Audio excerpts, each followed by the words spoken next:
Who's going to carry your body, your legacy, your dynasty?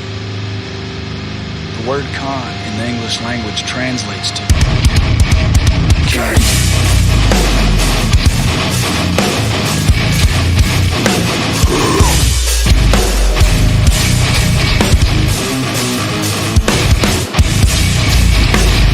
The Supreme Ruler! Welcome, everybody, to the pregame with Kurt Jangle. If you heard the intro music, you know it's going to be one of those kind of days. We got a lot to talk about. We're going to get into it as soon as we can. But I got to introduce my guests. Returning guests. You got Pippin. Say hello, Pippin. Hello. And Troubles. Troubles is there. Just very glitchy still. Yo. There we go. You got a little voice action there. No. How are you doing? How are y'all doing? Yeah. I'm gonna get into my drink for the day. Have you guys got anything any snacks or drinks you want to share with the audience? Yeah, I meant to get something, but time got away from me. H2O. A little water, H2O, a little water action. Yeah, I listened to the MVP's new podcast. So if I get squirrely today, blame him. And apparently Dave Bautista is one of the owners of this company. So you can blame them for for my mood the rest of the day. Nice. Yeah. We're gonna crack into that, see how this goes. Oh, that's nice. Snap. That's nice. Agave bourbon. I didn't know that was a thing you could do. Oh, no, I never heard of that. Yeah. Real Damn. Yeah, real sweet. Like very yeah. That's gonna take some getting used to. It's good. It's nice. Just a little sweeter than I was expecting. Anyway, let me get my all my texts and everything going up here. Because I have not I've been I'm out of the loop, not out of the loop, but out of practice on this because it's been a hectic couple weeks. Had all in. Yep. Weekend after that, I had some other stuff going on. Pippin, you're out all in, and we didn't get to meet up. I feel bad about that, but it was I saw you from where I was sitting. I saw you walk into the back of the stadium where all the concession was and stuff. Oh, okay, yeah.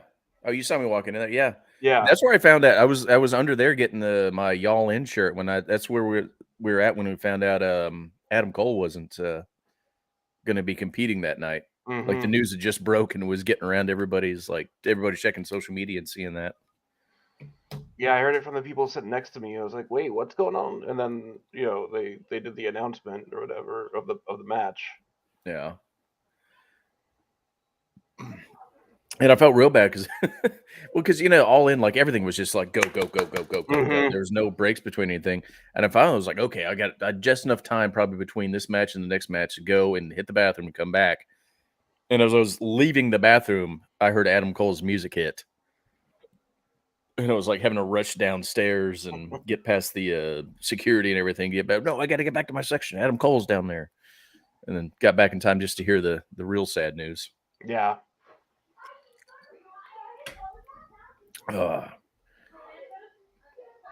Troubles, what was your reaction to that? To you I'm assuming you were just watching at home. I think we lost him. Yeah. He'll catch up eventually. What do we have going? Oh, jeez. Saddest thing you've ever heard. Huh? Troubles, how you doing? You were real glitchy. Not glitchy is not the right word. I keep saying glitchy, but that's not even the word I'm looking for. Like laggy. Laggy, thank you. You're lagging out a lot. I don't know if you need to refresh or something or what's going on over there. Oh, he's gone. No, come back. I didn't want you to leave. So we got time. Nobody's watching yet anyway, so we can hang out for a minute while we get everything settled in. I got a palm tree in my face. Yeah, I like the palm trees, but yeah, you got to really angle yourself just right to keep them out of your view. I never got to talk about the VIP. Oh yeah. What was that like? Like I saw that VIP like box. Yeah. I guess that's kind of what it was. I don't know that it would ever do it at a stadium show like that again. Yeah.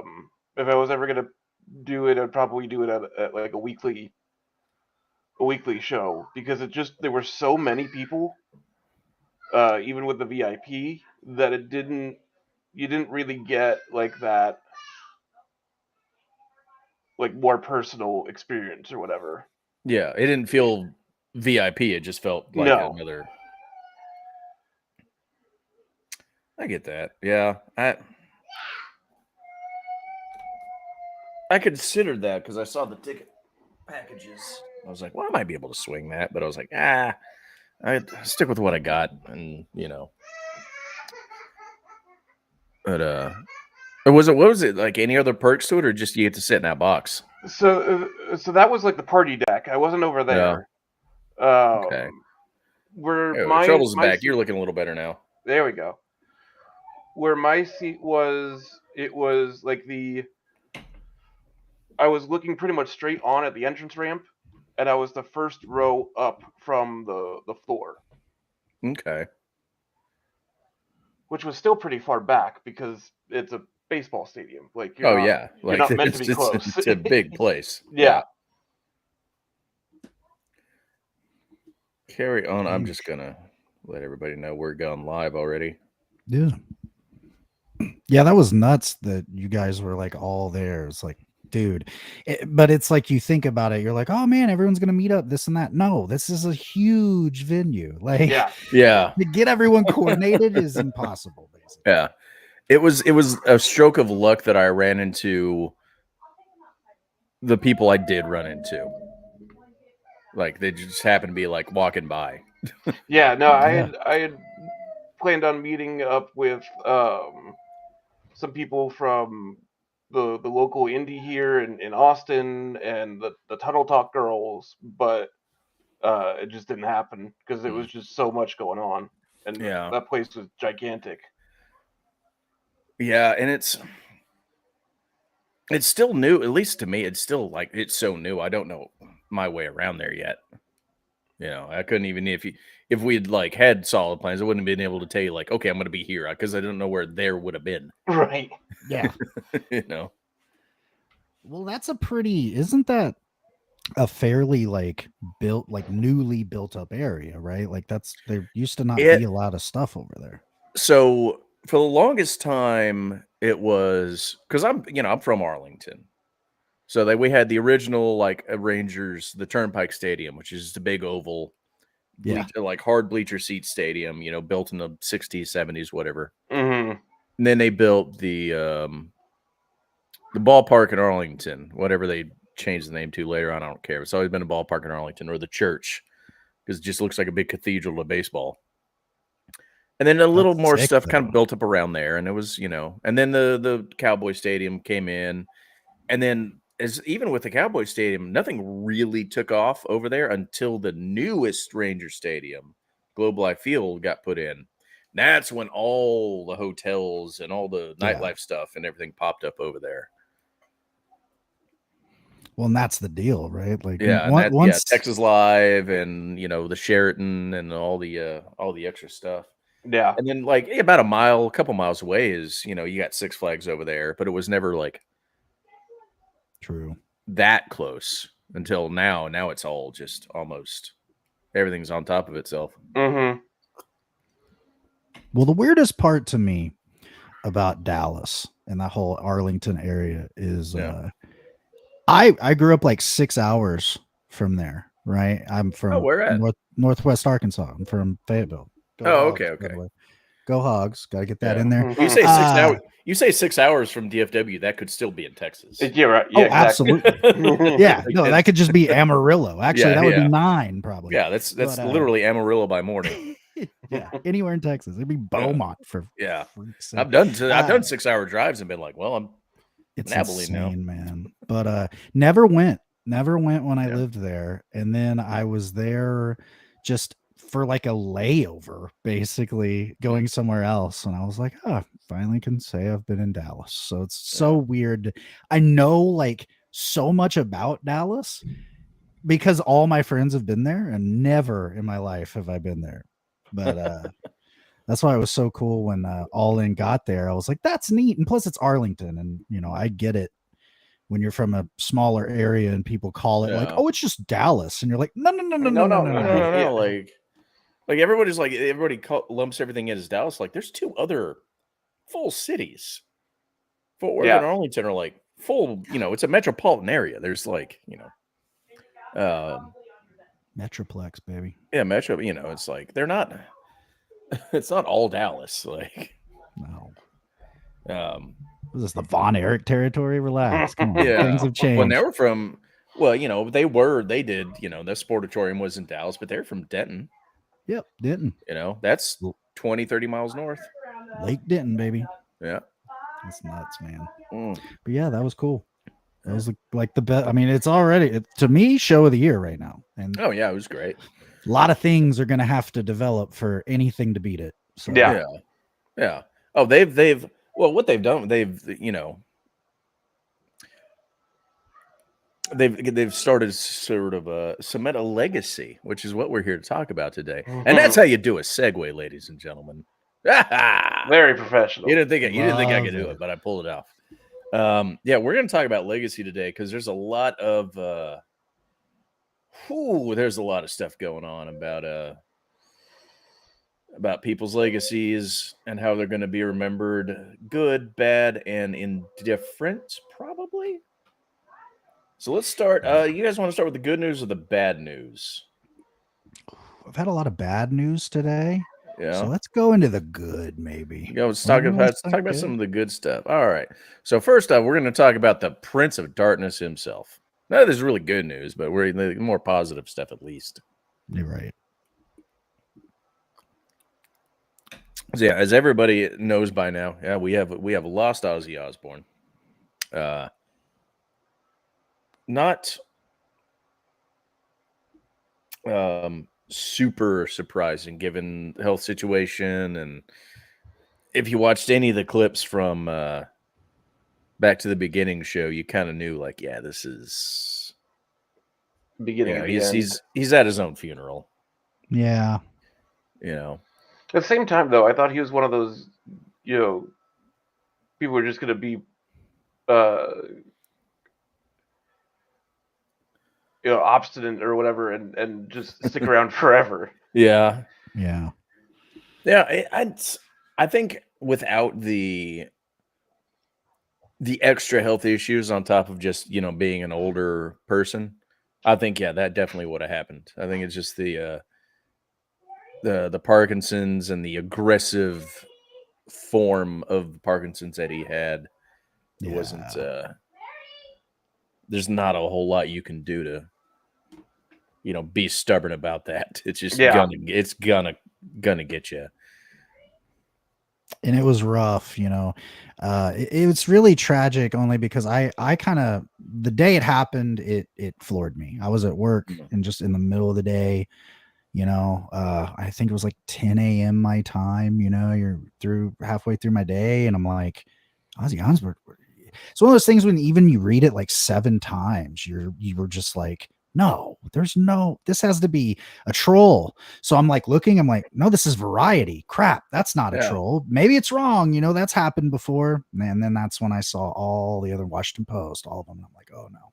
So in that, I found a little, they had been doing podcasts again and kind of reuniting the family. And they were doing watch alongs of the old reality show and stuff. And I didn't understand that Jack was trying to do like a little network out of it, do, you know, social media, internet stuff out of that. And man, you could just see Ozzy. I mean, it would literally be months apart videos where he'd be really lucid and he'd be talking to somebody about touring, and you're like, oh my God, like this guy's got it, right? And then literally that next month you see on the feed on the YouTube, it's like, oh man, he doesn't even know where he's at acting. And so it was rough. It was definitely a rough thing.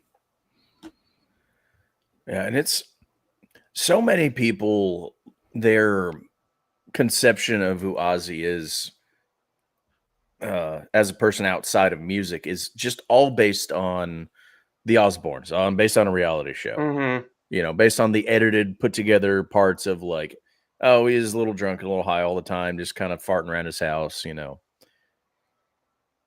They never saw, like, a lot of people didn't see like lucid, fun, talkative, you know, sociable Ozzy that like him and Jack had a travel show and he was always like very like, you know, very upbeat and outgoing and talkative and stuff. Anybody that played Brutal Legend, he did voiceover work in Brutal Legend as himself. Yep. And the first time I heard his voiceover, awesome. I was like, wow, he is so crisp. Like I'd never heard him speak that clearly. And like obviously, yeah, you got a producer, you're gonna get enough takes to get what you need out of it. But it was just like, wow, he's like, I didn't think he really had that in him because my preconceptions were, oh, it's the Osbournes, and he's just siren, you know. Yeah.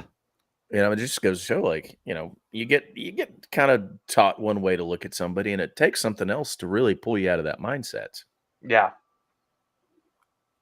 Absolutely, man. And I think it hits me hard because, you know, it sort of really highlights the morality and the mortality, rather, of like my own dad. Because my dad's the reason I care about Ozzy. Was super into Black Sabbath. I just remember being a little bitty kid, and I got in his pickup, and he's like, your mom listens to BS. All right, here's some real music. And it was the Paranoid cassette. And I was hooked. My favorite song I think Black Sabbath ever did was Electric Funeral.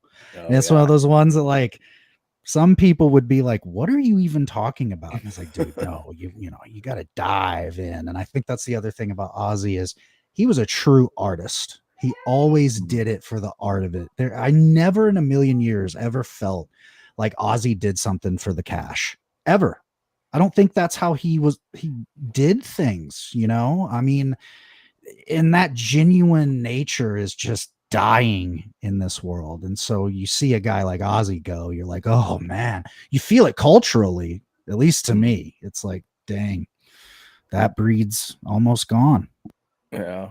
And it's, you know, it's yeah, like you say, the breed's almost gone. Like there's a certain the rock star archetype is dying off for better and worse. You know, but the literal rock stars are actually like, you know, are dying, literally dying as well. Like, Yeah. you know, Ozzy's gone, Lemmy's gone, Prince is gone, David Bowie's gone.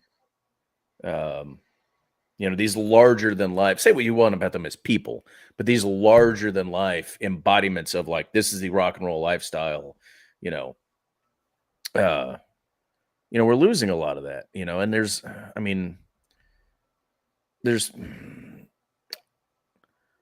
part of that is like just the dissolution of the monoculture at large, because everything is so fragmented and niche now, which is not necessarily a bad thing, but you don't have those people that everybody knows about. Yeah. Well, and you know, again, greater conversation of the digital versus analog age. And I know you, old Kurt Jangle, had a whole episode about this, and it was brilliant because I think you guys, I think you did that with Blade, and me and Blade did a monoculture episode, and me and the professor did a digital. That's what it was. You and Professor. Yeah, and it is that, right? It's like Ozzy does kind of represent a very rare bridge between those two worlds. You know, like I said, my dad got me into him. He was born in 56. He doesn't know shit about the digital age. He doesn't care. You know, if I told him like, hey, Dad, I'm on a stream on Twitch tonight, he'd be like, what? Why are you What? twitching? I don't understand. What channel Relax. is that on? Exactly. Maybe you don't On drink so much NBC? caffeine. Yeah. So and then the digital world, there's a guy I work with that he's like 24, you know, and he is a huge Black Sabbath Ozzy guy. And it's like, that's neat, you know, and that's becoming very rare now. Very rare. No. Well, it's also, it's weird being, you know, getting into just the physical age we are now. It's like, Mm-hmm. you know, we're a kid that's into, you know, Ozzy, kid that's listening to like Bark at the Moon. He's listening to it the way we would listen to like Led Zeppelin 4. You're right. Yeah. You know, Yeah. like, yeah. Oh, it's so cool and retro. Like, no, man, I grew up on that, dude. Right. Don't, Yeah. don't do that to me. Somebody brought up Ultimate Sin the other day, and I went, whoa, relax about Mhm. classic Ozzy albums and Ultimate Sin. That came out in 86. Yeah. All right. Yeah. But it is, you know, Oh, it's yeah. wild. Well, even the Zach Wild Ozzy stuff, like that's classic rock now. Just It is. I like avoid it, man. It's like Blink 182 on the Eagle. you and I'm Blink like, 182 no, on man. Goldie Station Ow, and stuff. ow. Yeah. Stop. Yeah. We're not doing that. Yeah. Now I was flipping. I think the last time I actually tried to actively listen to radio, I was just flipping through channels, and I was like, "Okay, love, I can listen to some." I play Beach Boys, and I'll probably do like a Beatles K-Love. block here in a minute. It was like Alice in Chains comes on. I was like, "No, no." Yeah. Oh God, that hurts my soul. It was because then you flip the channel like, and it's, you know, the local rock station here still plays the same 5 songs that I grew up on in high school. So like, you flip the station, it's the same Alice in Chains songs on 2 radio stations Mhm. because it's both Clear Channel or iHeartRadio or whatever. Yeah. You know. Yeah. There's no. Yeah. That's the other thing. Like, there's no independent radio anymore. They're all every single station's owned by the one corporation. So Yeah. Do y'all have any college radio stations where Yep. y'all are at? I imagine there's one because we've got the University. I of was going to say, Texas you've right got to here in have it. Austin. You're in Austin. You've got to have a college or a pirate radio station. I don't know if Yeah. hipsters doing a pirate radio station out of a taco shop. I know, like the NPR has a music station too. So, but I think there's a lot of that stuff. Because I know there's a college station. TCU has a college station, and then there's another public radio station here that they do. I can't remember what night it's on, but they do just a whole like metal block, like That's neat. like metal, like gross death metal, like Entombed and Cannibal and stuff like that block. Yeah. But what do you just overall? You know, we're talking about Ozzy, and then we're talking about, you know, the opposite. The idea of today is talking about legacy. So Ozzy did, you know, some real weird and messed up things in his lifetime. Yeah, His that's what you're legacy gonna doesn't do it as a portray rock that star. though. His legacy, everybody comes out immediate. Well, 99.999% of people I've seen came out immediately talking about how much Ozzy, you know, impacted their life, how much they loved his music, whether Black Sabbath or Ozzy Osbourne or anything like that. And then, you know, they're like, yeah, okay, whatever. You bit the head off a bat and, like, you know, peed on the Alamo, you know, all this stuff. But there's like 0.01% I've seen people like, well, did you know Ozzy did all this stuff? And I'm like, well, why weren't you saying that like last year or a year before Right. that, or 10 years before that? That was never a thing that anybody cared about. Something that happened 15, 20 years ago hasn't been talked about since. I know you're bringing it up now. Well, because For you know, what, like internet I'm clout? sure, and like like you were saying, my context for who he is as a human being is mostly from the reality show. So I imagine that there were times where his and Sharon's relationship was contentious, Oh, but yeah. He tried to kill her. Yeah. yeah. Yeah. I mean, But overall, he's not one of those people that I've heard, when you go to Google them and you're going through stuff, you're like, oh man. Yeah, it's not the first result when you Google his name. It's not, Yeah. Yeah. But then you Well, get go ahead. I mean, it's another one where it's like, well, people just have to pile on people, and it's sadly, because I know we'll get to someone else, the whole overarching legacy conversation, but the just being mean spirited and the scraping the bottom just for the sake of it, right? Like, whoa, this guy died, so I'm just gonna be the worst human being today online. And it's like that's more my vibe on the Ozzy death.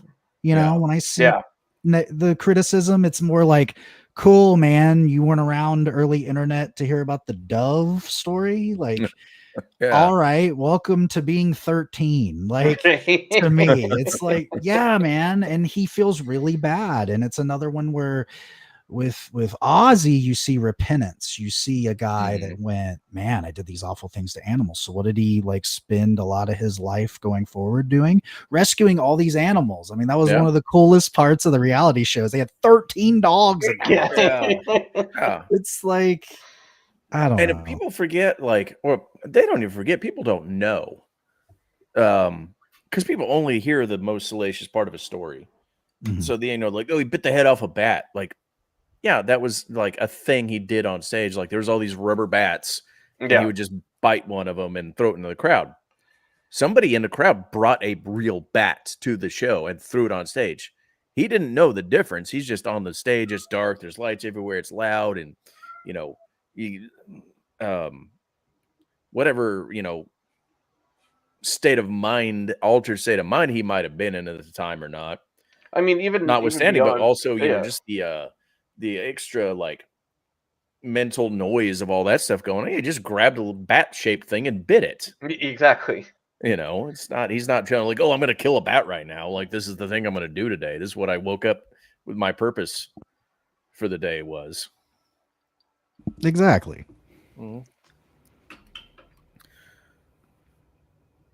Yeah. But it's telling in ways that, somebody like that can do, they'll do bad things in their life because everybody does. Nobody's got a spotless record. Glass houses and stones and all that.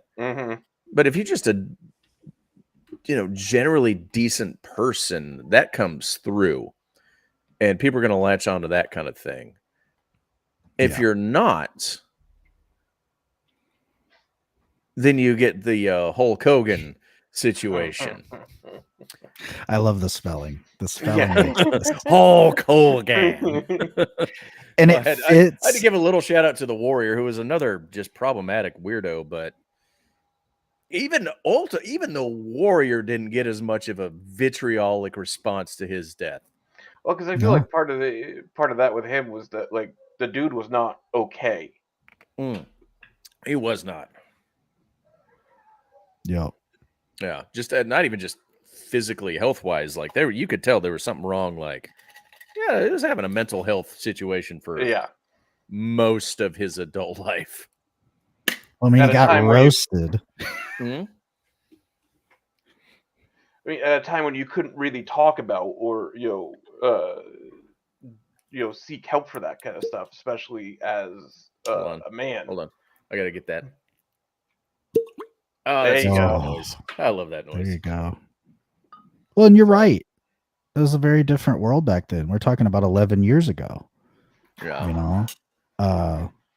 That male vulnerability of mental illness was very not established as it is now, thank God. And there's a lot of work to do, but Warrior. Yeah. And I don't want to try to assess the guy without knowing or without having some kind of degree in mental health, but also it's some of the issues he might have been dealing with mentally might have informed the way he behaved, the way he talked about other people in very problematic ways.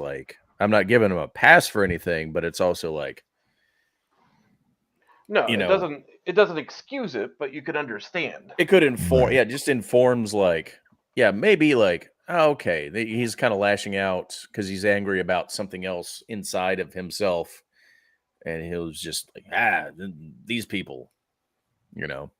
Yeah. But again, I'm not giving him a pass for anything. Like, he's one of those people that was like, I was more into the Warrior and Savage than I was Hogan growing up, 100%. you know. Yeah. But like, as soon as I heard the bad things that Warrior was saying, I was like, well, you're done. Yeah. Like, sorry, Yeah. man. Like, you lost my support. Like, not that I was really giving you any monetary support anymore. Well, that's the thing that kills me about all this, right? Like the butters out there that I've seen, people want to bring that up, and they've brought Yeah. Warrior up and everybody, of course. And Scott Hall got a stray out of nowhere, and I'm thinking, all Why are you right, giving man, Scott Hall strays? why are we kicking on that grave still, man? Like, that's Yeah. really scummy. But either way, that's the other thing, right? Like, I feel like to kind of put it, simply, the streets loved Warrior and Savage. Yeah. The suits, the TV networks, the kids that weren't in on it yet of what was hip were into Hogan, especially by like our time period. Yeah. Yeah. I mean, I got like I had Hogan merch. I had the Hogan like weight set just because it was like, you're a wrestling fan in 1988. Like, yeah, the Hogan stuff is there. Sure.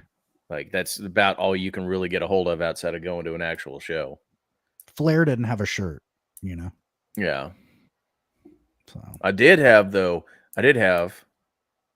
I will use this as my wrestling threads flex. I had 2 pairs of Bret Hart sunglasses. I had the gray and the pink.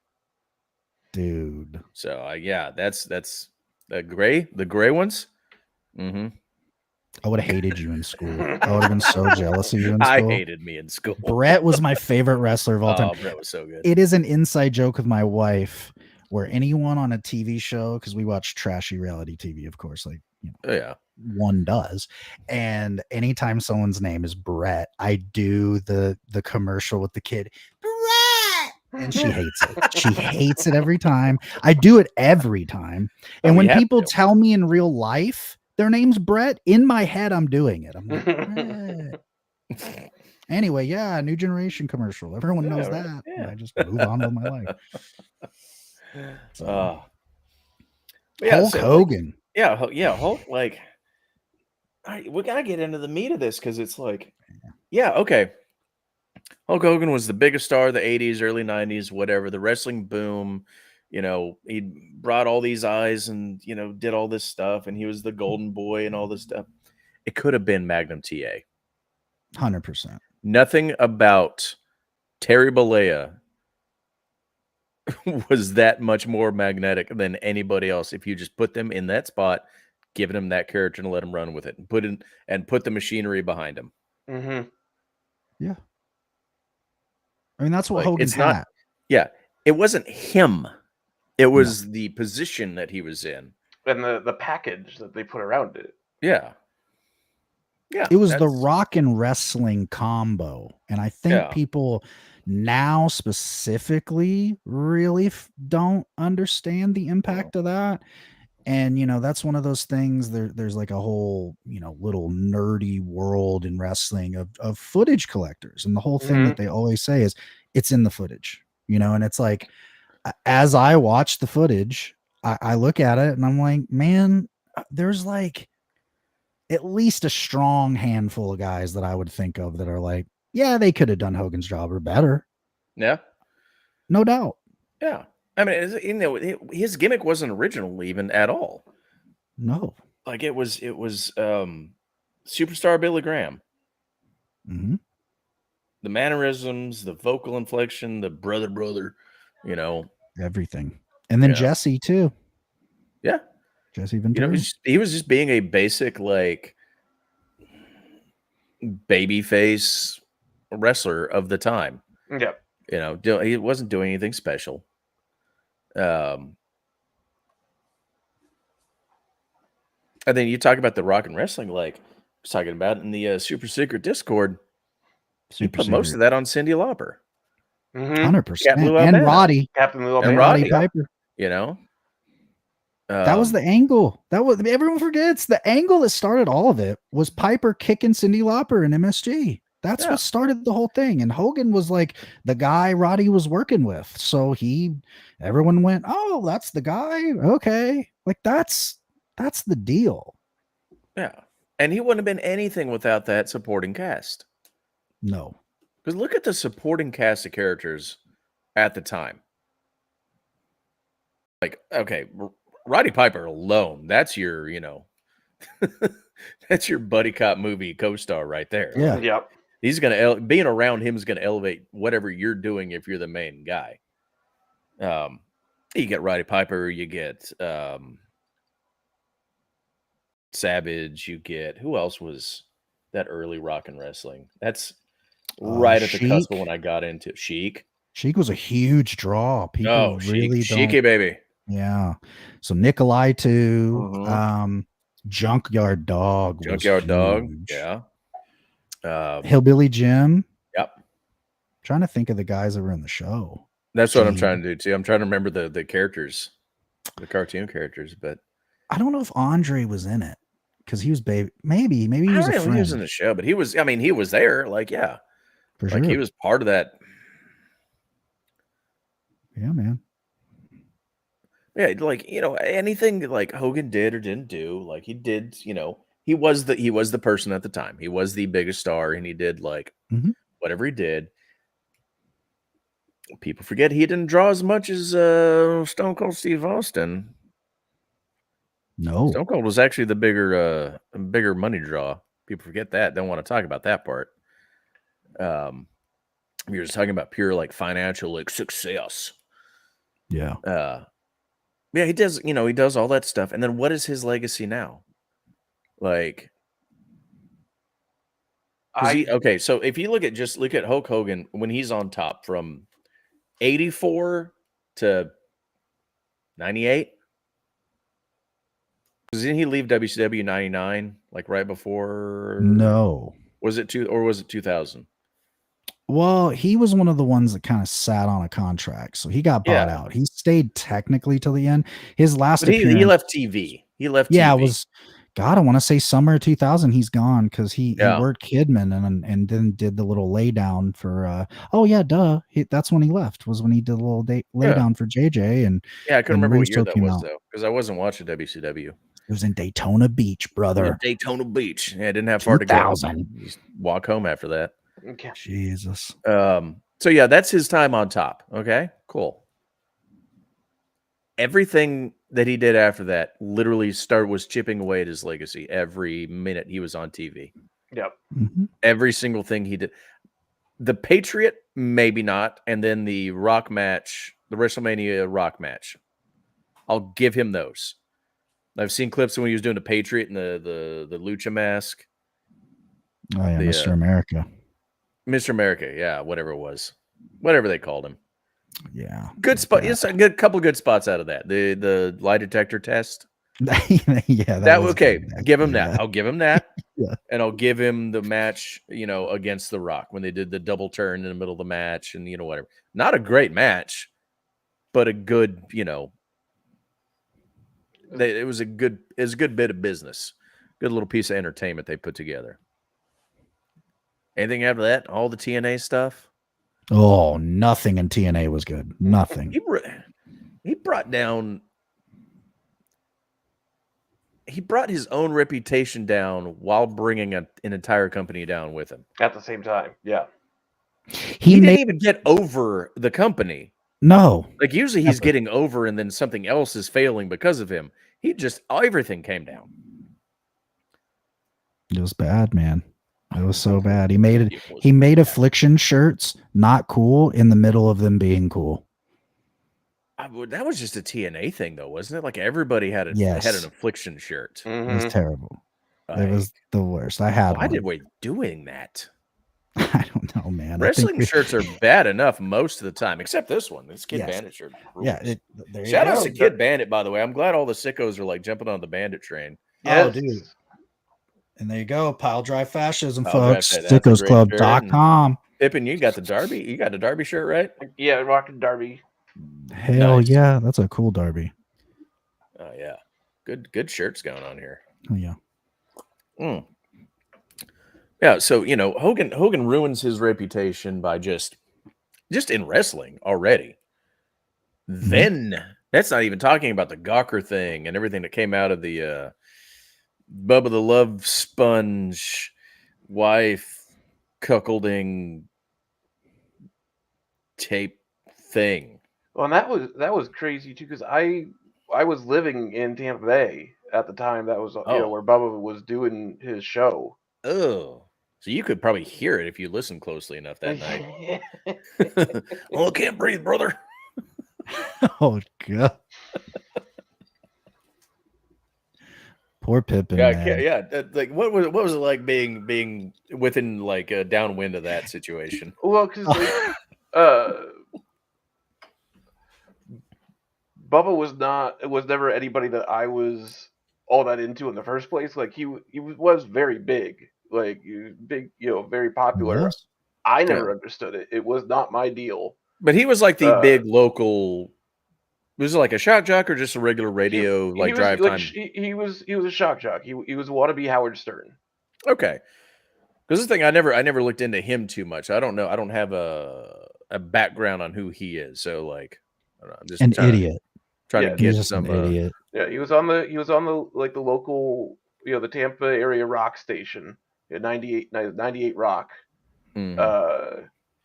And he his whole thing was being gross and weird. Wow. Oh. But that was mind-boggling, huh? Yeah. Yeah. How innovative. Tremendous.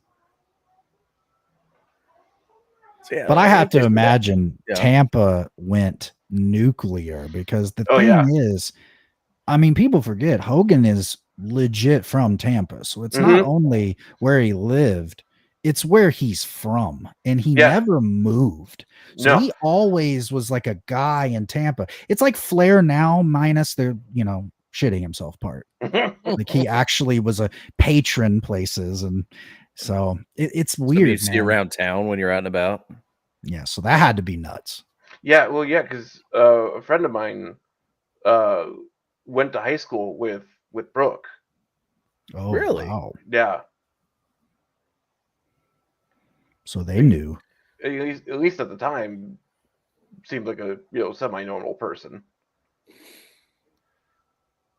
Yeah, well, there you go. The internet exposed that really quick. Mm-hmm.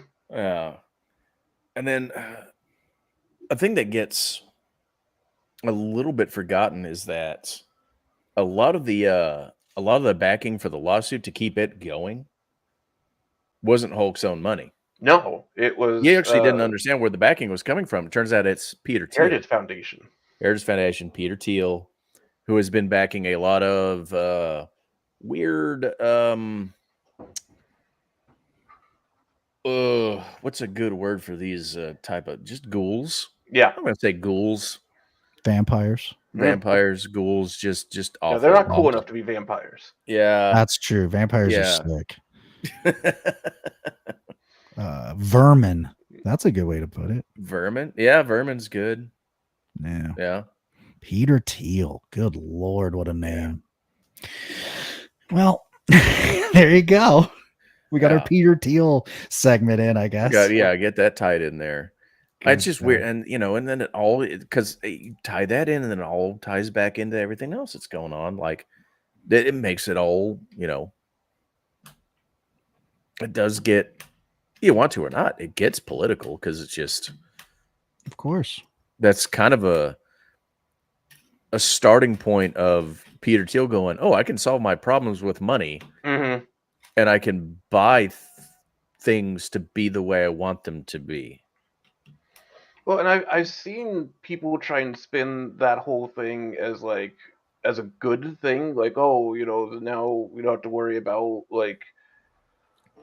people's personal pictures leaking online, nude pictures or whatever. But it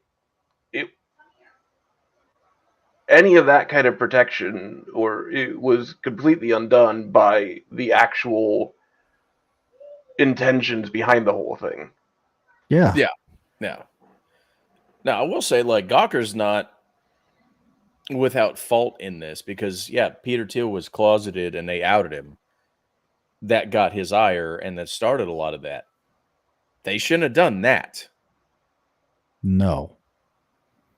But that's that's the first domino right there. Yeah. And it's weird how like it's such a weird chain of events because it's one of those chains of events like hello camera. I mean, you could trace it down to so many different ways because dominoes fall and you get the dominoes and they'll go off in different directions. And now now I'm just thinking of that scene in V for Vendetta where everything's going off in all these different directions, all these things are happening. But you trace it back to like, yeah, Gawker was like, hey, Peter Thiel's that man's a homosexual, and we're gonna tell everybody about it. Whoa, that's like the worst thing you can be, right? Oh my God. Yeah, in like 2007 or whatever. Whoa. Yeah. Yeah. But yeah, man, that was also like the height of that, internet gossip website. Perez Hilton and all that stuff was going on. Yeah, and start of TMZ and all that. Yeah, TMZ. TMZ. Yeah, it felt like a bubble was bound to pop. I mean, I can remember, I got on the internet in 2004, and like even by that point, that was sort of like, dude, the zenith of just salacious, awful. Yeah. You didn't even have to have any facts to anything, So I kind of had a feeling as I went through school too, and you learn about the world. You're like, listen, I know the whole gimmick on the internet is like nothing's real. It's all LOL. It's for the wolves. Yeah, no, but there's a life too. It's like, well, rich people aren't going to let you mess with them forever. Eventually, they will go after you. Yeah, they're gonna. Yeah. I used to be able to just kind of hide out on the internet and be anonymous, and it was fine. Whatever. Like, it was awesome. Because I think I've said this before on the show. Like, I've been on the internet since the 90s. That's like awesome. Morbidly online since the 90s. Yeah, I had a GeoCities website. I taught my friends how to make GeoCities websites. Yeah. Like, that was a regular in chat rooms. Me too, buddy. Yeah. That was my whole life for a while. Yep. So like, AOL chat rooms. Yeah. Yep. I've seen all this come and rise and go and fade and bubbles burst and all this, and it's just has not gotten any better. Because you used to have to know what you were doing to be online. Like, now it's just you look at your phone and you're online. Just the act of opening your phone, like you're already connected. Yep. You click any button on your phone, you're on the internet. Used to you had to you'd sacrifice a robot every day to get online. You had to hear that thing scream. That's what the dial-up noise was. Yeah, you're just sacrificing a robot. You're just grinding up a robot in the grinder. And now the robots, give you search results. Now the robot's inside you. Yeah, in many ways. I don't want that. Ooh. Oh God, we got to kind of get back on track, I guess. So is there anything else to say about this reprehensible human being? Either? No. But there's things to say about people that could kind of avoid that fate. Because right now we've got a blonde-haired individual, Cody Rhodes, that is sort of walking the middle path right now. Like, can he pull out? Can he, Yeah, I was gonna say that path is very much starting to stray for the middle, and can he leave it alone and get back to being somebody that people actually look up to or enjoy his work? I don't even have to look up to. I just want to enjoy him again. Yeah, indie darling Cody Rhodes. When he was doing he's just wearing his nice little suits and doing his shoot interviews and he got his little ring on ROH and all that stuff. Like, he was charming and funny and personable. And even like some of the early AEW stuff, he's still riding that line of like, all right, this dude's kind of cool. Like, all right, this gimmick might be a little cheesy sometimes, a little over the top. Like, okay, we get it. Like, you're smashing a throne. All right, we know what you're Yeah. doing. Well, because when I fell out of watching WWE, he was doing the angle where like his he got in a match and his face got messed up. He was wearing the plastic. The face see-through cover mask. thing. Yeah. Yeah, The dashing. Yeah. Yeah. undashing. Right. So like that's the last time I had saw him before AEW got rolling. What even that stuff like that and it was his Stardust. Mm-hmm. Even he put everything into Stardust. He hated the gimmick, but he dove into it. He owned it, and it was like very entertaining, just out of sheer force of will on his part. And now he's playing a character that really is not anything different than, what do you guys want to talk about? Just that in a Homelander costume, and he can't sell it. He can't sell it. It's not him. Because there's no, he's not engaging with the irony of it, right? He's trying to. Yeah, he's taking it so seriously, but it's like, no, man, this is a 2005 comic book movie character. You got to like ham this up. Yeah, this is like a kick-ass thing, dude. Yeah. When he first came out in that big, stupid skull mask with the wings, I was like, that's great. That's so fun.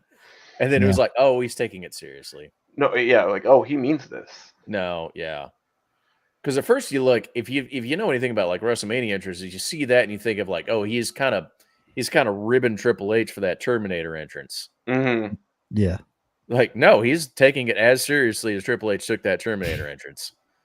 God, man. And it's just like, how can you be such a mark for yourself? It's like really, like I could never imagine having that level of confidence in myself. I'll be really honest. Maybe that's what it is. And what no self-awareness. Yeah. No. Absolutely zero self-awareness. None at all.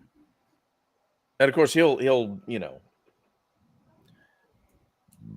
change that narrative on his own later. We're like, well, I knew what I was doing the entire time. Like, what really was like a metatextual conversation about self-awareness and heels and faces. Like, dude, shut up. You're like, you took one college psych class on like, if that. You won't shut up about it. Because like and Brandy Rhodes taught you some like college level psych. You're using that.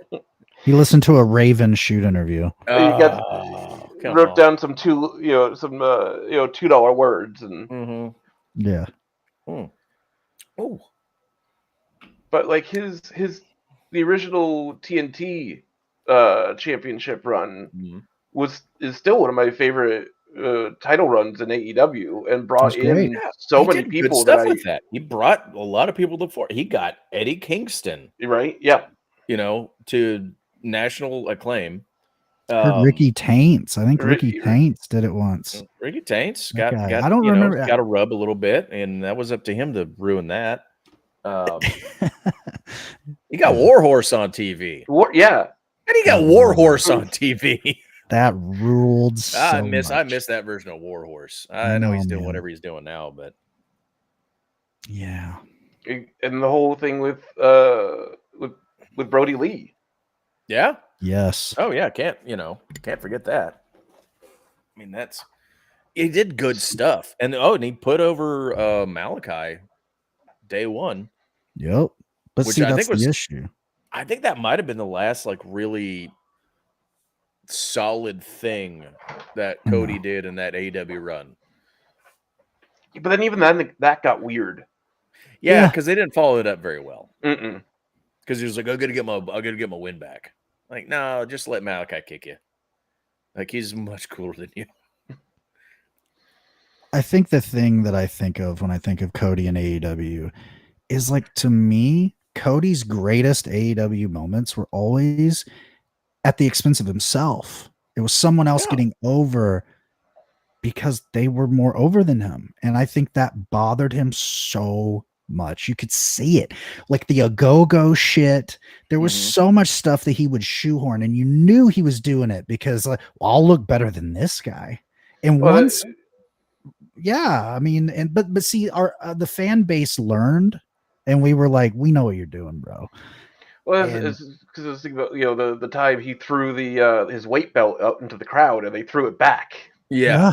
yeah, I the was tag thinking like match. his strength, his best, thing was he can get other people over. Mm-hmm. And that worked out really well. And he took it too personally. It was like, well, these guys are getting over, on me, and I'm not getting over any more than I was before. And I gotta figure out how to, if I'm not gonna get over, even though I've booked myself out of the title, and I'm just, here in the mid. That's the answer to that was right there. Like you do a bad guy run and either be like I'm not I signed a new contract, that one doesn't matter anymore, or I'm just a bad guy and I'm choosing to ignore that because it was my own rule. Like yeah, exactly. But yeah, his strength was in getting other people over, and he got mad about that. But you know who didn't? His brother, the Natural, Dustin Rhodes. Dustin Rhodes knows his strength in AW is getting other people over. And look what he just did for Kyle Fletcher. What a match. That was incredible. I haven't actually gotten to see it yet. I haven't seen the whole thing, but I've just seen I've seen enough, and I know enough about this version of Dustin Rhodes to know I'm assuming going into All In, he was told, hey, we're going to put Fletcher was going to win the belt in the match. Cole can't do the match. We're just going to do this multi-man thing. Can you step in? You know what? We're in Texas. I'm going to put the belt on you. And I would bet money, knowing what I know about Dustin Rhodes from a parasocial situation, he probably looked at TK and went, I don't need that. No, TK was like, no, we're in Texas. You're getting the title. We're going to pop the crowd real hard. You'll drop it to Fletcher later. But we need that moment after that news. Yeah. And it was perfect. It did everything it needed to do. Because I don't know. I've heard from other people that it didn't play as well, watching it at home. But like really in the stadium, like that was one of the biggest pops of the night. Oh yeah. Wow. Okay. Yeah, it didn't. By the way, because watching it on TV, you could tell like you guys reacted, but it definitely didn't feel like a top moment of the night. I don't know why. The acoustics and the miking was very odd. Yeah, the miking and acoustic. That's something. There's an issue AEW's always kind of had an issue with, is getting the crowd noise to the television audience, because that place was loud the whole time. Everything. The quietest, all the entrances for the men's and women's casino battle royals, every entrance was a giant pop. The quietest it got was during that match, because it was the bathroom match. But as soon as people were coming back and the end happened, like nobody saw that coming, and the moment it happened, like that entire place lit up. Oh yeah. And I've been telling people this: when Brody King came out, the barks felt like shockwaves. Thank God. Yeah, it was. It was like you didn't hear it as much as you felt it. Yeah. That's so cool, man. I'm glad, because that guy deserves every push in the business. Oh yeah, he's got to be next up. Like, yeah. And him and Bandito together is one of the coolest things I've seen in a long time. It's such a weird pairing, but it works so well in their little handshake thing. That's so cool, man. It just works. Somebody mentioned it before, and I keep seeing proof of it. Like somebody had mentioned before that Tony Khan just has a good knack of putting people together that you wouldn't imagine. Yep. Yeah. He could just sense chemistry between people, and it's like, you know what, let's try that out. Like, yeah. Well, it's the same thing with like Kevin Knight and Speedball. Like, Yeah. Who would have seen that? Like, yeah, you got these two brand new guys. They've just debuted. They've had a couple singles matches each. You're like, you're a tag team now, like a legit tag team. Get some matching gear and let's go. And it's perfect. Yeah, that's so good. That's so fun. Yeah. And we're seeing that now, the fruits of that labor, you know what I mean? With this whole tag eliminator thing and everything. But yeah. I'll say this about the Dustin thing, going back to that. I will eat it here on the show. I was one of the people that was bitching and complaining about Dustin winning because I am a curmudgeon. Yeah. I am one of my triggers in wrestling is the old guy winning. So I focused on that too much and I didn't gotcha. put together the whole, this is Texas. The whole gimmick of the show is it's in Texas. Yeah. So the Texas guy does need to win. And the other thing too was the importance of following up that Cole thing was something good and positive. Big I get that. Fun. Yeah. And I'm glad that they did it the way they did, where they didn't just have him lose it the next week. Like, I think we all probably figured that was going to happen. No. I still think it was too short of a run. Yeah, I would have liked to see a couple more, but just a couple, just some good, like, open challenge matches. There's some fun stuff. Just give him some, what would have been fun? Max Caster match. That would have been great. I see something in you. Go that way, since it seems like he's, I guess, going babyface here. That would have actually been great. And then again, you could have Sammy in the wings, like, dude, I'm your mentee. And he's like, right, yeah. Yeah, I see that. And then you would have made more than just Kyle. That's the positive of that. You could have made a couple people on the way, like, definitely. I'm trying to think of some people, like, just give him a Vanilla Baby. That would have been a fun match. Oh, that would have been so good. It's weird they didn't do that because he's, the designated jobber. My dark horse favorite right now, Shane Taylor. Yeah.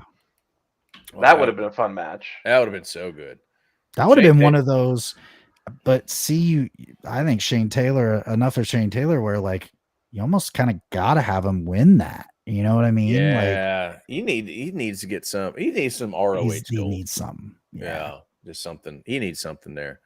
But I'm not complaining about Fletcher getting that title. No. That title's needed a Kyle Fletcher type person. Somebody that's just like, I believe my own hype so much that I'm going to put all that hype behind this title. And that's going to be the man making the title. And I'm hoping that with him and the way the Don Callis family works, the whole bravado there, that they're able to get back to these open challenge, almost weekly matches with this title, because that was when that's still the identity of that title for me. Is that's the working title. That's I agree. It's okay if that one changes hands more often, and it doesn't. You don't have to have 6 months, 1 year title reigns with that. Yeah, it's like what the European title was early on. Yeah, you know what I mean. I like the idea of like the open challenge, but I want the open challenge like he doesn't want to do it, but it's just part of the stipulation of the title. That'd be great. So he has to, and he's just in the ring waiting for somebody to come out, just like, come on. Yeah. And then do 3 weeks of squash matches. And then every match after that gets progressively tougher. And he's barely eking out wins until he finally drops it to somebody. And use it to bring in some, some people like that Cody run. Use it to bring in some people off the indies or, out of bring some people up from Ring of Honor. Mm-hmm. That's exactly what you should be doing the entire time, is always, cycling people up and seeing give them a chance, put them on TV, see how they do. Get them around a title belt. See how people react to that idea. That's booking 101. Yeah. Don't overthink it. Yeah, don't overthink. Just go with it. Especially the partnerships they've got now with CMLL and New Japan. Good. use that to bring some of those people in, get them on national TV, get more people to know who Neon. these are. Yeah. Get Have we had Neon? just a good solid Hechicero versus Kyle Fletcher match? I know there's both Don Callis, but I Don don't Callis believe loves so. watching his boys Oh yeah, interact. So Yeah. oh, you're gonna kill each other. it's love gonna be it. great. It's great. Yeah, I don't think so. Give them a 10-minute TV match. I'd tune in for Kidding? that. Yeah. Yeah, let's just roll. Yeah, we've already talked about all the negative stuff. I don't care about doing that anymore. Like, I just want to talk about like stuff like the Hechicero and Kyle Fletcher. Give me that. Give Please. me what else? What else is some good Fletcher? Let's roll with that for a minute. Just Fletcher versus anybody right now. I mean, I swear to God, I'm not just saying it to be funny. Him and Neon would destroy. He already had a great one with Mascara Dorada, I believe, for the TV belt. I believe that was a thing. God, Michael CMLL Oku. partnership is so good. Michael Oku would be great from Britain. Yeah. No. Yeah.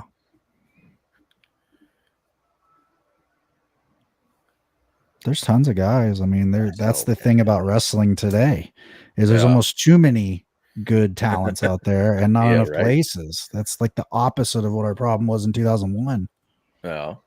So Fletcher and Brian Keith would be fun. Yes. Oh yeah. And that's a guy, Brian Keith. Put him on a New Japan tour yesterday. Yeah. Mm-hmm. Get him in New Japan for a little bit, just a quick 6 months. Yeah, just a little extra seasoning on him. Good to go. Like anybody who doesn't put him in a anybody who goes and does a tour like that, they always come back like 10% better than they left. Oh yeah, yeah. I mean, yeah, I can't think of anybody that hasn't come back. With 10%. And it's such an important part of that partnership they have is somebody's got cycled out of a title picture, whether it be a mid card or world title. They need something to do, they don't have anything for them on TV. Yeah, you can excursion, CMLL, New Japan, Rev Pro, put them on the indies for a while, let them do whatever. They can still keep getting reps and still keep, and learn new stuff and learn from different promotions, different styles. Yeah, that's key. Yeah. Because Mercedes Moné is a completely different wrestler than Sasha Banks ever was. Oh yeah. Because of all the time she spent, and keeps spending, going to all these, all these indies, all these, foreign promotions, doing all these different things. She's just collecting belts. Yeah, but every belt is a new style that she's learned. That's the story of it. She's learned how to overcome the best person in this promotion in this country, or in this, And I haven't watched all of the matches because there's so many. Oh, there's so many. Streaming you can't watch services all of them. But made of money. She's not burying anybody. They're not squash matches. They're competitive matches. And then when she starts losing those titles, she's gonna make this is Johnny Appleseed. She's making stars. She's gonna be making stars all over the world, left and right. Yeah. It's weird because it's like a throwback to the traveling world champion thing that we always sort of assumed was dead. And it's like she's reinventing the wheel. People say you can't do it. She's doing it. She's a one-woman NWA. She's just touring the territories, and that's such good stuff. Not so many cigarettes, but drinking behind the wheel Harley Race. Yeah, a little less nature boy, a little more. Hey, look at that cat. There's a kitten. Where's my cat? He's not coming in here. He hears me talking too much. He's like, I don't want to be on camera.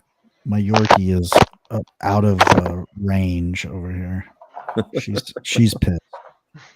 Huh? She's like, "What are you doing in there?"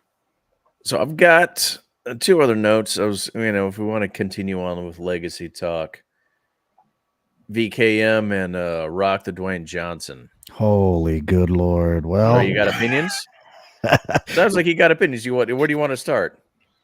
well, VKM Like in is that a territory, whole, we can segue to VKM and everything he's done. To kill them. yeah. Yeah, he killed it. And well, that's an interesting little conversation though, because I think it's a 50-50 conversation. And I really believe it is an even keel in the sense that I think definitely hard 50% was Vince just going after everybody, of course. But Yeah. when you look into it and you really look at brass tacks of those days, they didn't do themselves any favors, and they were so blissfully unaware in many, many instances. And Jim Cornette, geez, that's a whole other, we don't even need to open that up. Jim Crockett, Yeah. he gets a lot of flack because I guess maybe he's the most infamously, aloof promoter, but I mean, there were a lot of them. Bob Geigel, you got Vern. I mean, what happened too? Because I remember early on in my internet world, so we're talking, mid 2000s, Vern was like the whipping post. Everyone made fun of Vern. Everyone made fun of AWA. My God, you had Hogan, you had the Road Warriors. I mean, he was the flop guy. I remember his name way more than Crockett ever. And now it's flipped. Now everyone's like really sympathetic to Vern all of a sudden, and everyone throws the heat on Crockett. And it's like, where did that come from? It's kind of same to me. I don't understand. Yeah. So, I'll say that for VKM, I guess. So I don't know, but he's an evil guy, man. Evil. And I think you see it. He always was. Oh yeah. Well, it's like I listened to one of the podcasts I listened to, Behind the Bastards. Mm-hmm. And they'll do, most bastards get 2 episodes. Bigger bastards, 4. Your top of the shelf bastards, your Pol Pots and your Hitlers and your Stalins, 6 episodes. Vince McMahon got 6 episodes. It fits. Mm-hmm. Yeah. Not a flinch to that. That's the scale you're working with about him. Yeah. And that came out before the Janelle Grant stuff. The last episode came out as that stuff was breaking. As that news was breaking. No. There you go. So that would have been another probably 2 episoms. Oh, I bet they do 10. You could do a 10 episode. You do a 10 episode run. You have to do a whole nother side this is a subset spin-off just for all of that. Because there was stuff that I knew they were skipping. Oh yeah. Yeah. I was like, I knew all of this. Yeah. but also you missed this. I mean, even if you wanted to keep it to strictly wrestling, like the whole, the way that wrestlers have to live their life now to make their livelihood, because they're all independent contractors. Nobody is an employee. Like that's that goes back to Hulk Hogan. Yes. Yep, sure does. Scabbing on Jesse the Body Ventura. Yeah. So in case everybody, everyone online that's like, he wasn't that bad, just blame him for unions. Because I think it's a larger conversation. It's not just that he killed unions in wrestling. What he did is, you think about it, had wrestling unionized, that definitely would have made unions much more positive in the light of the mainstream, because it would have obviously had to have been promoted like the NFL Players Association. It would have to be a little logo in the corner. That's how it would have gone. And so he's also basically putting his own personal beliefs on unions are trash on all the rest of us. And now we live in this post consumer world here where everything is just so post-apocalyptic levels of capitalists, to where There's no leverage whatsoever. You've already said independent contractors, they have less leverage than most employees because they're not employees. No. Yeah, not at all. That's Well, 3 here's the- episodes alone you he- could do on him. He shot himself in the foot and kind of in the chest. Because if wrestlers had been able to unionize at that point in time, they would have been able to push for better healthcare protections, retirement, a lot of things that would have allowed them to live healthier lives outside of wrestling and been able to actually get outside of wrestling and not have to just like, oh crap, I gotta make another paycheck. I gotta go, I don't know, ruin TNA. Me and Eric Bischoff got to go ruin TNA so I can get some more paychecks.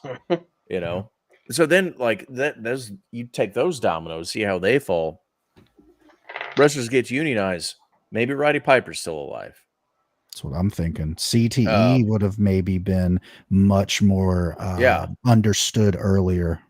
Maybe Benoit doesn't do what he does. Yeah. Because he doesn't have that pressure of, he doesn't feel the pressure of like, hey, I got to bulk up. I got to do all these steroids. I got to, I do these flying headbutts all the time. There's a lot of butterfly effects that come from that huge one. Butterfly effects. That's the right term. Thank you for that. That's exactly what I was trying to get at. And it comes back down to him, because everything that was physically ailing him, you can tie that back to wrestling and steroid use and the wrestler lifestyle that they all felt like they had lived to keep up with each other. Keep that money It was coming a very political environment backstage. Absolutely. Yep. Keep that money train rolling. Yeah. And I was thinking, it was like, Hulk was like, we don't need a union. Like, look how much money I'm making. It was like, yeah, but like, you're going to blow it. You're going to blow all of that. And the next guy down the ladder, literally the next guy down the ladder, makes half of that. Well, and it's one of the things like Mick Foley talked about in his first book is that, like, yeah, you're making all that money now, but nobody talks to you about, 10 years, 10, 12 years, 15 years, you're not going to be able to make that money anymore. And then it's gone. And then the medical bills show up. Yeah. Yeah. Let's talk about Mick Foley for a minute. Yeah. Like, that is, he said some things here and there, and he's kind of defended some people. I don't like him defending, but overall, he just seems like he really just a good dude. I mean, anything, yeah, he's not come down as hard as on some people as I would have liked him to, but any of it to me comes across as naivety and wanting to believe the best of people. Yeah. That's what I was going to say. I think he's painfully loyal. Yeah. Because, he knows, like, he owns a mirror.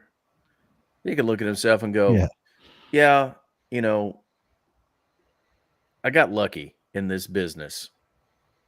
And, yeah, he's going to, like, feel a little bit of loyalty to, like, people like like a Russo and a Bischoff and a Vince McMahon that just, kept giving him opportunities. Because he is one of my favorite wrestlers of all time. Oh, yeah. Oh, easily, yeah. But he is not, and never has been, like, the guy that you would normally book your company around, or like the person that, like, oh, this is a superstar. This is, this is what, this is a wrestler. Yeah. Yeah, I mean, he's your gatekeeper, he was a monster of the week for Undertaker, and he's a just good all around hand. That kind of, he's a guy that could put over the next guy you want up. But yeah, you're not.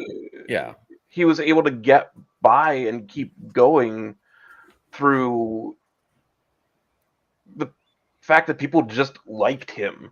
Mhm. and his willingness to literally put his body on the line every time he was in a match. Yeah. I had to go so far for like a wrestling crowd, even pre, sickos. Oh Like, yeah. you just see a guy that's like, he's just going to do that. He's doing this, even subconsciously, you realize like he's just doing that to entertain me. Mm-hmm. Right. And then you personalize that. You get parasocial with it. Like he's doing that to entertain me. Because he knows, because I'm the type of person exactly that's going to be entertained by that. And that's the only type of person he cares about in that moment. Yep. Yeah. So yeah, that'll endear you for a long time to somebody. That's what Mark Briscoe's doing. Oh yeah, 100%. Exactly. Mark Briscoe is the new, he's the Cactus Jack of AEW right now. Him and I love him so much. Darby. Darby's great too. Yeah. Well, Darby's the mankind. Yes. Yeah, for sure. I was gonna say too, I feel like, to a credit for Darby too, I think he's ascended that. In fact, I think he really truly, these last couple of weeks, I'm like, no, he really is the Sting character of AEW. He's hitting that Sting thing, but he's getting real close to just being. He's not the next Sting or the next, Mick Foley. He's getting real close to being the first Darby Allin. That is what's exciting. Yeah. Yeah. He's He's bits learned of from all the those. best. Yeah. Get putting him, and again, this is the TK thing of like putting people together.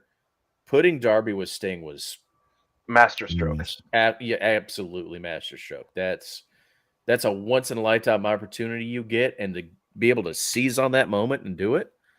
Yeah. It rejuvenated Sting. It gave Sting one of the best runs in his career. Yeah, Easily. absolutely. Yeah. 10, 100, many, many times better than his WWE run. At Oh, a time man. when he probably should have been over. Like, he probably should have been done. That But- should have been like, okay, I'm going all out for this, and like this one last thing. But you could tell even then he was just like, I'm just here. Like he didn't have the spark and the energy he had in this AEW run. Mm-mm. It was just even from the moment he walked out, there was like they're doing something special with this. Mm-hmm. They've got lightning in a bottle with this. Yeah. Well, he did the thing with Darby and Cody, right? Yeah. And Yep. Team Taz, and the whole, like, he was presented as an attraction. Mhm. Whereas in WWE, it was literally like without even Shivani with the Michael Cole, dude. Ugh. It was a caricature of what Vince thought he was. Mm-hmm. Yeah. That's And they the didn't problem. even do an Undertaker match. How Unreal. Yeah. I got Biggest opinions mistake about ever. Undertaker, but that's not for this episode. We can do another one about that.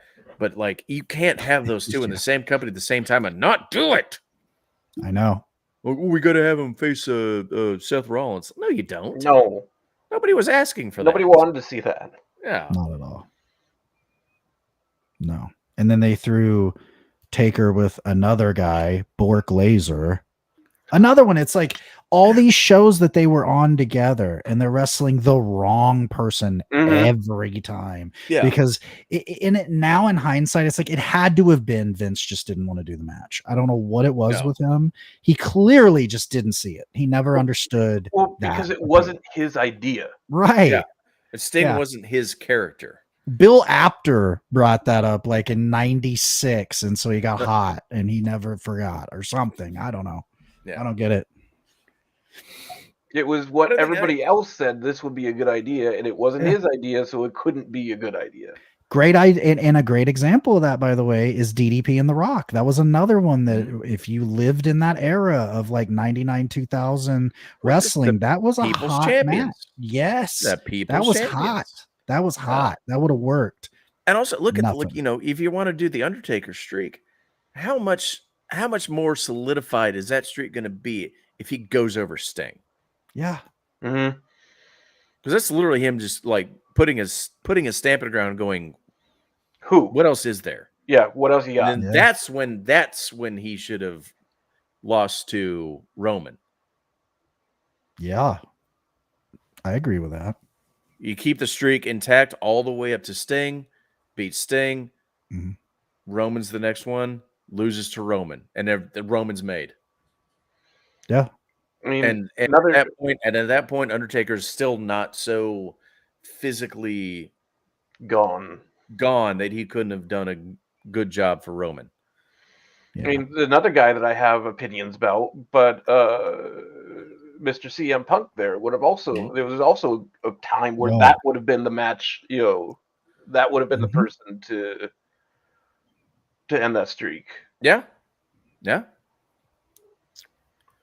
There were so many opportunities to end it to actually do good and then just give it to Brock. And it's like, okay, yeah, hindsight is like, yeah, well, look at Brock, where Brock became after all that. Now he's, whatever. Even then, though. Yeah, but like, it didn't do anything. That's just his MMA background that really solidified his aura. He was already made. There was no reason to take Taker's streak. That's the thing that even, in the time and before all the stuff came out, I still was just like, I'm not buying that. That seems like a cop. That seems like a cop-out situation. It's just it's like they got to book the show. They got to book that match because it's going to sell some tickets. And they're like, oh, crap, now Brock's got to win. Like, what else are we going to do? Man.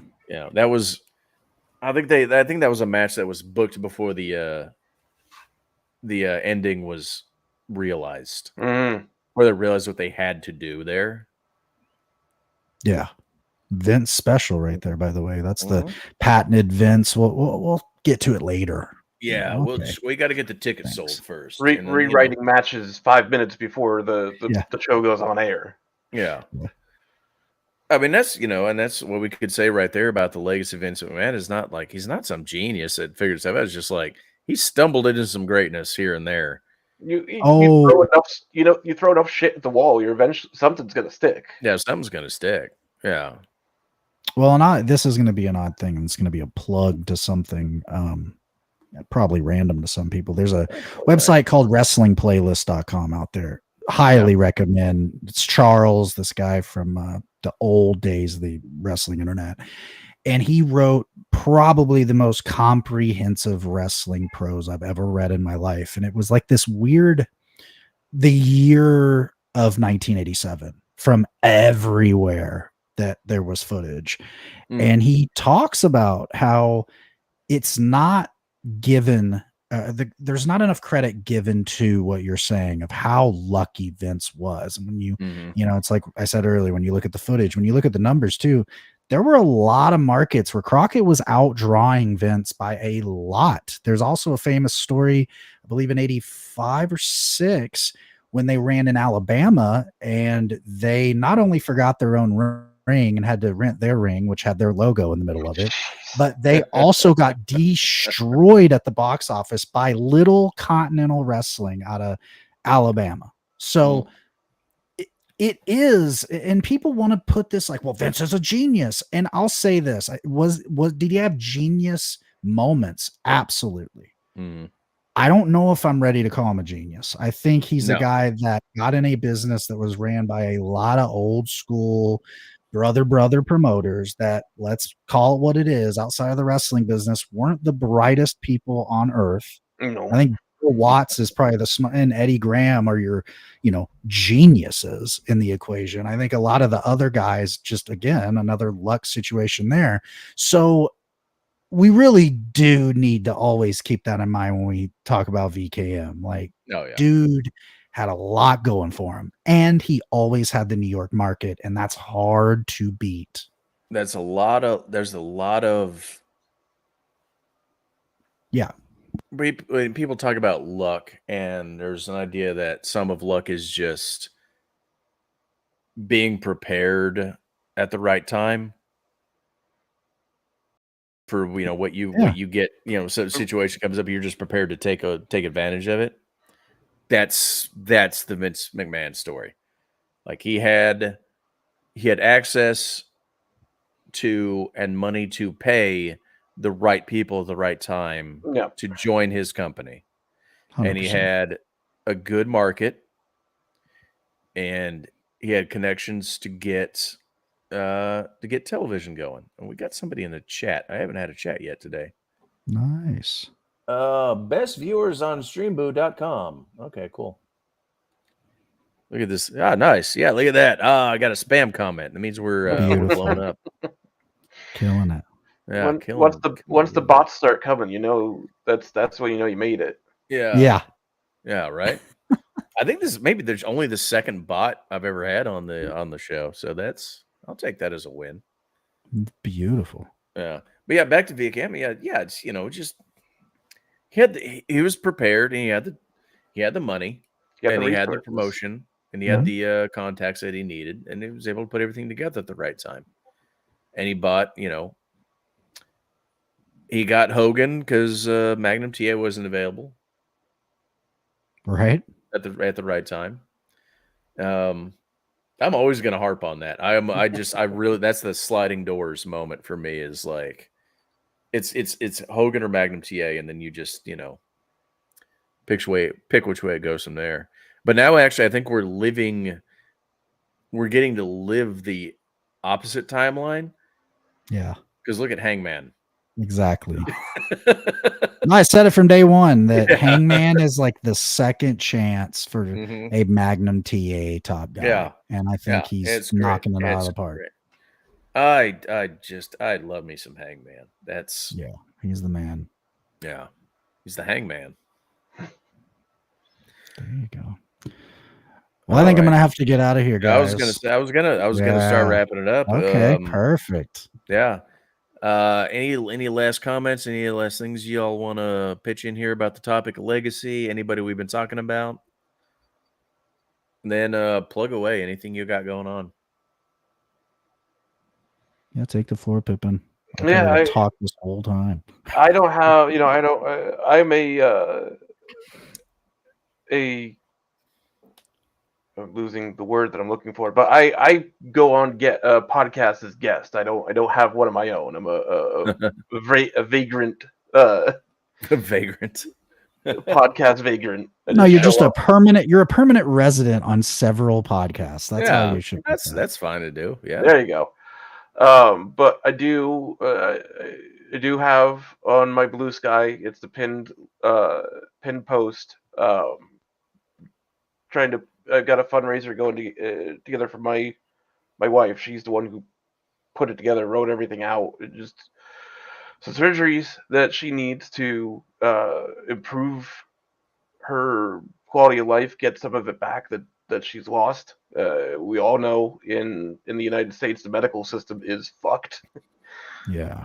So if you can throw some money in there, every little bit helps. If you can't, I know everybody's. Say again where people need to go for that. It's the pinned post on my Blue Sky. So if you find me on Blue Sky, Pippin.bluesky, it's the pinned post. It's the top one on there. It's got a link to the fundraiser.